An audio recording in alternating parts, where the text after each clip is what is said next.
E aí pessoal, beleza? Aqui é o Sandro. E hoje trazendo mais um vídeo pro canal, mais uma review, que no caso vai ser uma continuação, entre aspas, da minha primeira review do canal, a review do Silent Hill 2. Eu vou falar sobre a DLC. Não precisa necessariamente ter visto aquele vídeo pra entender esse, até porque eu não vou te forçar a ver aquele vídeo, porque eu sei que ele ficou bem massivo, ele envelheceu bem mal, e olha que eu lancei ele alguns meses atrás. E é porque eu não sabia editar, eu não sabia escrever um roteiro, não tinha capacidade, mas agora tá um pouco mais diferente as coisas, eu aprendi a editar um pouco mais, não tá nada melhor do que antes, mas eu também aprendi a fazer um roteiro pra não me enrolar tanto, né? Embora ainda com certeza vá me enrolar no meio do vídeo, mas eu tenho certeza que tá bem mais fácil de assistir do que o vídeo de Silent Hill, e até porque tem 1h30 e, porra, é complicado de ver 1h30, né? Mas enfim, hoje eu vou falar sobre a DLC do Silent Hill 2, como eu acabei de falar, né? Que é a Born From Wish, que retrata sobre a história, entre aspas, da Maria antes dela se encontrar com James no Parque Rosewater, ok? Então é isso, sem enrolar muito, eu vou falar sobre a história e, por fim, eu vou falar qual é a minha nota do jogo e também vou falar alguns detalhes, por esse jogo aqui não tem muitos. Então é isso, vambora pra história.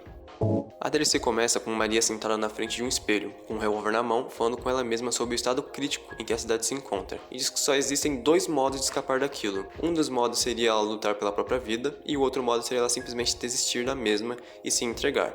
É deixado bem claro que ela não tem motivos para lutar pela sua vida, mas também tem muito medo de morrer. Por isso, ela decide sair do Heaven's Night, a boate na qual ela trabalha, em busca de pessoas e de um lugar seguro para ela se proteger.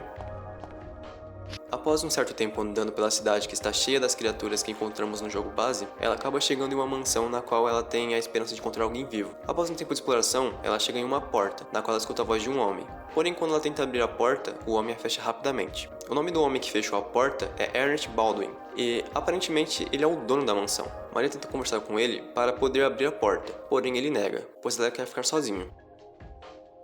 De qualquer maneira, Maria apresenta estar feliz por saber que não está mais sozinha nessa cidade sombria. Ernest demonstra indiferença pela cidade estar infestada de monstros, pois para ele pessoas são um incômodo, e quanto menos tiver, melhor. Maria acaba deixando em paz por hora, alegando que iria retornar em breve. Voltamos a explorar a casa. Maria chega num quarto/sótão, onde acontece algo bem bizarro. Ela escuta a voz de duas pessoas conversando num tom desesperado, falando que alguém caiu da janela e que precisa ligar para uma ambulância urgentemente.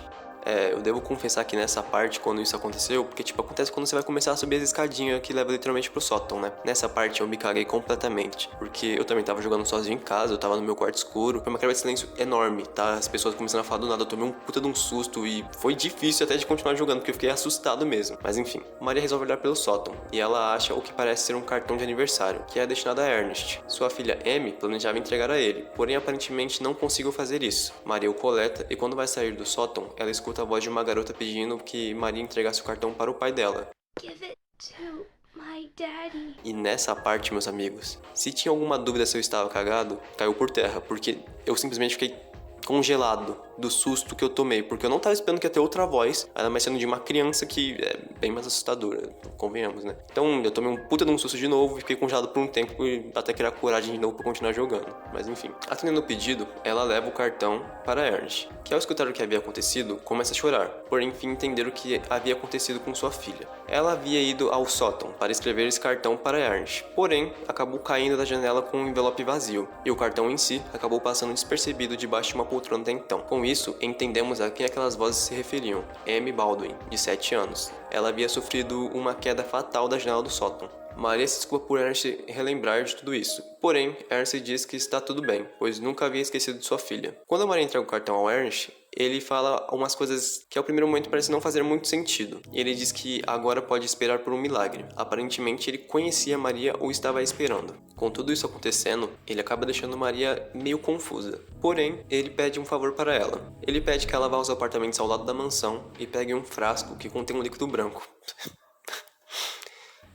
Ele deixa bem explícito que ele precisa muito desse objeto, que ele é muito importante para ele. Maria fica com um pouco de receio e questiona o porquê dele mesmo não ir buscar o frasco. E ele alega que se pudesse ele já teria o feito, deixando um ar de mistério. Ele diz que irá abrir a porta de acesso às escadas para Maria, e ela questiona Ernest se isso de fato irá funcionar. Ele diz que não sabe. De qualquer maneira, Maria decide que vai ajudá-lo, e ele agradece.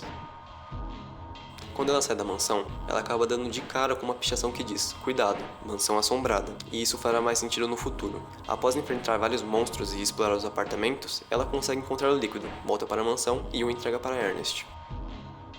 Ele a agradece e diz que esse era o único item que ele não conseguiria pegar sozinho. E ele diz que não poderia mais sair daquela mansão e diz que os deuses estão ali. Ela não o questiona muito e acaba deixando o frasco com líquido em cima de uma mesa. Ernest pergunta se Maria acredita em destino, e ela responde falando que não acredita tanto nisso. E ele diz que está tudo bem. Maria pergunta se pode entrar no quarto onde ele está, e ele diz que ali é um beco sem saída, e que não há nada além daquele lugar. Maria o questiona perguntando o que aconteceria se ela acreditasse em destino, e ele responde falando sobre James, nosso protagonista do jogo base no caso, né?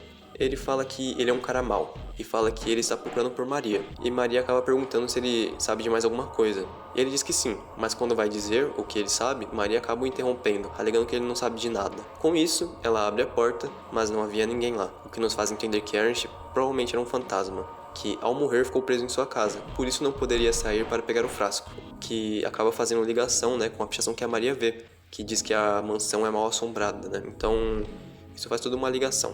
O que se entende disso tudo é que Ernest havia se matado após a morte de sua filha por não suportar toda a dor que estava sofrendo, e havia ficado preso em sua casa por ter assuntos não resolvidos. Assuntos esses que seriam reunir os itens necessários para realizar um ritual que traria sua filha de volta à vida. O mesmo ritual que James decide fazer no final Rebirth. O final não é canônico, tá? Então ignorem, tá? Que seria o ritual que, teoricamente, faria com que Mary revivesse. Porém, assim como no final Rebirth, o desfecho da história de Ernest é um mistério. Não se sabe se o ritual funcionou ou não. E isso tudo é uma teoria, tá? É uma teoria que eu acredito que é canônica, porque faz bastante sentido. Tem outras teorias, mas essa aqui é que eu adotei pra mim mesmo, beleza? Não é nada confirmado, mas é isso aí. Assim que Maria abre a porta e vê que Ernest não está lá, ela acaba percebendo que está sozinha novamente.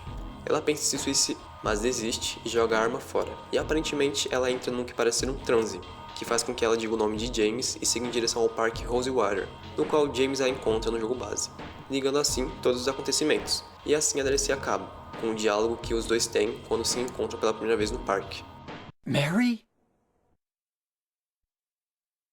No, you're not. Do I look like your girlfriend? My name is Maria. Com isso ficamos com a dúvida.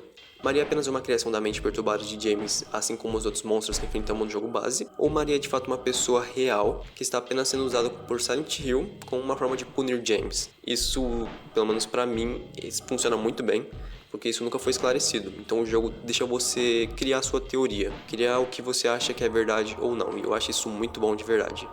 E eu espero que no remake que tá vindo aí eles não, sei lá, tentem explicar, porque vai que fica ruim, né? Quem sabe? Enfim, essa foi a história da DLC. Ela é bem curtinha mesmo, tá? Dá pra ver que o vídeo é bem curto em comparação à review do jogo base em si, né? Porque realmente ele é bem curtinho, acho que 1 hora no máximo você consegue zerar ele sem muito problema, tá? Pelo menos no meu caso eu demorei um pouco mais, porque teve um maldito puzzle que me deu dor de cabeça pra caramba. Mas é isso aí, agora eu vou falar um pouco sobre algumas outras coisinhas, só pra fechar o vídeo bem, tá? Falando um pouquinho sobre os monstros e seus significados, na verdade eu não vou poder falar muito sobre eles, porque eles têm literalmente os mesmos significados dos monstros do jogo base.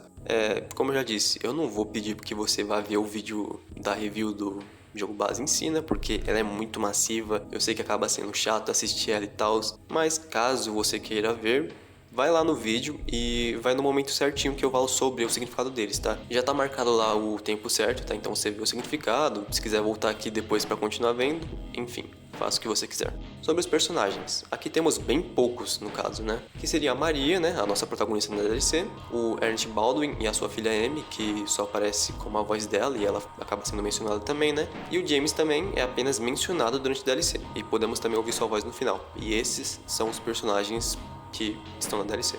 Falando um pouco agora sobre a trilha sonora e o ambiente do jogo, novamente, eles conseguiram fazer muito bem. Eles conseguiram manter a qualidade que tinha no jogo base na DLC. E, cara, não tem como, eu tenho que pagar pau, porque a trilha sonora é muito boa. A música final da DLC, que toca quando você zera, no caso, né? Ela é perfeita. Eu não vou lembrar o nome dela agora de cor. Eu vou deixar o nome dela aí de fundo, tá? E, é sério, é muito boa. Conseguiu continuar com a qualidade que tinha no jogo base e são perfeitinhas. Bom, agora pra finalizar o vídeo, eu vou falar sobre a minha experiência. Eu admito em que muitos momentos eu fiquei bem assustado, eu não sabia o que estava acontecendo, tipo o momento do sótão. O sótão foi o que mais me ferrou nesse jogo, porque teve o susto inicial quando você chega nele e o susto quando você tá indo embora. E como eu disse, né, eu fiquei paralisado quando eu escutei a voz da menininha, porque eu não esperava que ia ter a porra de uma voz de novo falando comigo. Então, me pegou de jeito, carinha aquela. E a DLC é muito boa, tá? Ela é basicamente um prólogo, entre aspas. Acho que dá até pra você jogar em primeiro lugar antes de jogar o jogo base em si. Não, acho que não vai interferir, não tem problema, né? Ela nos revela mais sobre a história da Maria, porém não muito, né? Só revela o que aconteceu antes dela encontrar com James, o que pra mim já é muito bom. A gente não pediu por isso, mas a gente precisava, né? Porque é legal, é bom. E eu tive alguns problemas com os puzzles no comecinho, mas fora isso, é um jogo muito bom, muito tranquilo. Dá pra você zerar numa boa DLC, tá? Com o jogo base também, acho que juntando os dois dá o quê? No máximo umas 6 horas. Agora, se for a primeira run sua, acho que, sei lá, umas 8, 9 horas, por aí. Bom, passando aqui no final do vídeo só pra dar minhas considerações finais mesmo. A DLC pra mim, ela é boa, muito boa mesmo. Eu dou nota 9 de 10 pra ela. Ela se conecta muito bem ao jogo base, ela é muito boa, até porque você pode jogar ela como prequel antes do jogo base. E isso é muito foda, tá? Eu gosto muito disso.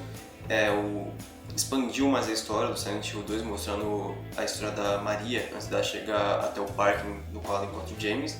E isso é de fato bem legal, é muito da hora. E, bom, acho que eu não tenho mais muito o que falar, não vou ficar arrastando muito o vídeo. Ele foi bem curtinho, eu fiquei bem feliz por ter conseguido resumir ao máximo mesmo. E é isso aí, os créditos que eu preciso colocar estão aí na descrição, é só vocês darem uma olhadinha, tá?